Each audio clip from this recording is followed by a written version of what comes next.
బిర్యానీ గురించి మీకు తెలియని ఒక 5 ఇంట్రెస్టింగ్ థింగ్స్ గురించి మాట్లాడుకుందాం.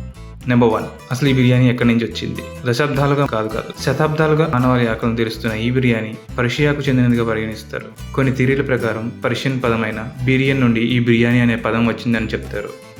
దీని అర్థం వంటకు ముందే వేయించినది అని, మరియు బీరింజ్ అంటే బియ్యం అని కూడా అర్థం.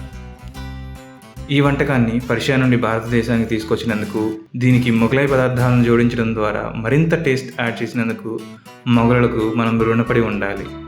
Number 2, different varieties of biryanis. Biryani ఎక్కడికి వెళ్ళినా దాని తయారీలో అనేక స్థానిక మరియు సాంస్కృతిక మలుపులను పొందింది. మొఘలాయ్ బిర్యానీ, హైదరాబాద్ బిర్యానీ, లక్నో బిర్యానీ, కాశ్మీరీ బిర్యానీ, కోల్కతా బిర్యానీ, అస్సామీ బిర్యానీ, తాహీరీ బిర్యానీ, ఎన్నో రకాలు.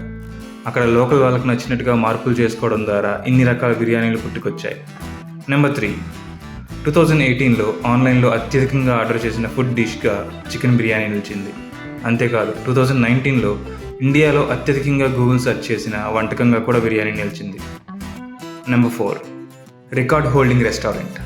మన హైదరాబాద్కు చెందిన రెస్టారెంట్ చైన్ ప్యారడైస్ 2017లోనే 70,44,289 బిర్యానీలని ఆహార ప్రియులకు అందించింది. తద్వారా ప్రపంచ రికార్డులను నెలకొల్పి లిమ్కా బుక్లో ఎక్కింది. నెంబర్ 5, బిర్యానీ అండ్ పులావ్ ఒక్కటి కాదు.